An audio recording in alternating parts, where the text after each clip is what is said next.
দিনজোৰা কাৰ্যসূচীৰে Y20 টক সিৰিজ এটা আয়োজন কৰা হৈছে আৰু ইয়াত আমি সকলোৱে একত্ৰিত হৈ পেলাই এই প্ৰগ্ৰাম আয়োজন কৰিছোঁ আৰু খুব এটা সফল প্ৰগ্ৰাম হৈছে। ইয়াত আমাৰ যিমানখিনি কলেজ ইউনিভাৰ্চিটি আছে ষ্টুডেণ্টসকলে ইয়াত অংশগ্ৰহণ কৰিছে। ইয়াৰ বাহিৰেও যিসকলে ইউথবিলাক আছে সেই ইউথবিলাক আহি ইয়াত অংশগ্ৰহণ কৰিছে আৰু স্পিকাৰ হিচাপে আমাৰ যিটো ভাৰতৰ বৰ্তমানৰ এজন মানে সকলোৰে প্ৰিয় নেতা সম্বিত পাত্ৰ ডাঙৰীয়া বিজেপিৰ নেশ্যনেল স্পোক্স পাৰ্চন আৰু নৰ্থ ইষ্ট কোঅৰ্ডিনেটৰ তেখেত উপস্থিত হৈছে। তেখেতে অলৰেডি ভাষণ দি গ'ল। মন্ত্ৰী অশোক সিংঘল ডাঙৰীয়া, মন্ত্ৰী UG ব্ৰহ্ম ডাঙৰীয়া, আমাৰ MP ৰংগৰা নাৰ্জাৰী ডাঙৰীয়া, উল্লাস কামাতজী, তেনেকুৱা বহুতখিনি স্পিকাৰসকলে আহি উপস্থিত হৈছে আৰু ইউথসকলক আমাৰ যিটো এই বছৰত 2023 চনত ভাৰতে G20 প্ৰেচিডেঞ্চি পাবলৈ সক্ষম হৈছে। সেইটো ভাৰতৰ কাৰণে বহুত ডাঙৰ সফল। আমাৰ সকলোৰে শ্ৰদ্ধাৰ প্ৰধানমন্ত্ৰী নৰেন্দ্ৰ মোদী ডাঙৰীয়াৰ নেতৃত্বত আজি ভাৰতবৰ্ষখন বিশ্বৰ ভিতৰত এটা শক্তিশালী দেশ হ'বলৈ আগবাঢ়ি আছে আৰু এনেকুৱা সময়ত G20 প্ৰেচিডেঞ্চি পোৱাটো খুব ডাঙৰ কথা। আৰু ভাৰতৰ যিটো গণতন্ত্ৰ বিশ্বই আজি সকলোৱে মানে Bharat is the mother of democracy, ডেমক্ৰেচিৰ মাতৃ বুলি ধৰা হয় আৰু ডেমক্ৰেচিৰ মাতৃয়ে আজি G20 প্ৰেচিডেঞ্চি পোৱাৰ লগে লগে সমগ্ৰ বিশ্বত ডেমক্ৰেচিটো ষ্ট্ৰেংথেন হোৱাত বহুত আৰু বেছি আগবাঢ়ি যাব বুলি মই আশা কৰিছোঁ। আৰু এই ক্ষেত্ৰত যুৱকসকলক আমি কেনেকৈ বিভিন্ন বিষয়ৰ লগত জড়িত কৰাব পাৰোঁ। তেখেতসকলে পঢ়ি পেলাই ডক্টৰ ইঞ্জিনিয়াৰ হ'ব, এইটোতো ঠিকে আছে কেৰিয়াৰ। তাৰ বাহিৰেও সমাজখন আগুৱাই লৈ যোৱাত, দেশখন আগুৱাই লৈ যোৱাত, বিশ্বখন আগুৱাই লৈ যোৱাত আমাৰ ইউথসকলক কেনেকৈ আমি বিভিন্ন বিষয়ত জড়িত কৰাব পাৰোঁ, ইয়াৰ এটা উদ্দেশ্য লৈ পেলাই আজি Y20 প্ৰগ্ৰাম ইয়াত আয়োজন কৰা হৈছে। এটা সফল প্ৰগ্ৰাম হৈছে।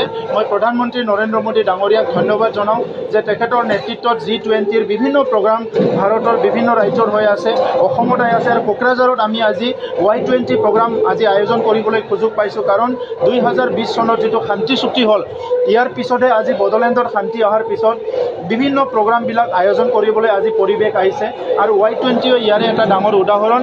গতিকে Y20 প্ৰগ্ৰাম কোকৰাঝাৰত অনুষ্ঠিত হোৱাৰ পিছত আমাৰ যুৱকসকলে দেশ সেৱাৰ প্ৰতি, দেশখন আগুৱাই লৈ যোৱাত বিভিন্ন কাম কৰাৰ প্ৰতি যিটো পেট্ৰিয়টিক চিন্তা সেইটো দুগুণ বাঢ়িব বুলি মই আশা কৰিছোঁ। Y20 কোকৰাঝাৰত অনুষ্ঠিত হৈছে আৰু প্ৰায় 15,000ৰো বেছি ইউথ, ডেকা ল'ৰা আৰু ছোৱালী ইয়াত উপস্থিতিত সম্বিত পাত্ৰ ডাঙৰীয়াও আছিলে, BTC প্ৰধান প্ৰমোদ বড়ো ডাঙৰীয়া আৰু মই উপস্থিত আছিলোঁ। ধুনীয়া এটা প্ৰগ্ৰাম হৈছে। অলপ সময় বিৰতিৰ পিছত দ্বিতীয় ছেশ্যন আৰম্ভ হ'ব। মই ভাবোঁ যে G20ৰ মাধ্যমত ভাৰতৰ বৈভৱ, ভাৰতৰ কলা, কৃষ্টি, সংস্কৃতি আমি বিশ্ব দৰবাৰৰ মাজত লৈ যাবলৈ সক্ষম হ'ম আৰু এই G20 নেতৃত্বই ভাৰতৰ আজাদীৰ অমৃতকালত আমি এই নেতৃত্ব পাইছোঁ আৰু এই নেতৃত্বত মাধ্যমতে ভাৰত এদিন বিশ্বগুৰু হ'ব পাৰিব বুলি মই আশা কৰোঁ।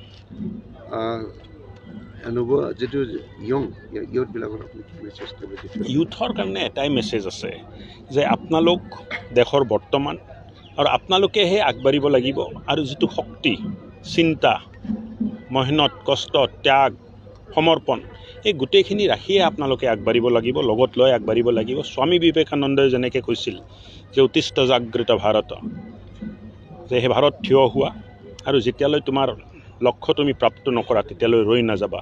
মই ভাবোঁ যে ডেকা শক্তিয়ে এই চিন্তাটো লৈ আগবাঢ়ি আছে। তাৰ কাৰণে আজি দেশ ইমান প্ৰগতি কৰিবলৈ সক্ষম হৈছে।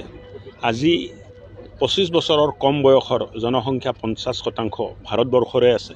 35 বছৰ কম বয়স 65% জনসংখ্যাৰ আছে।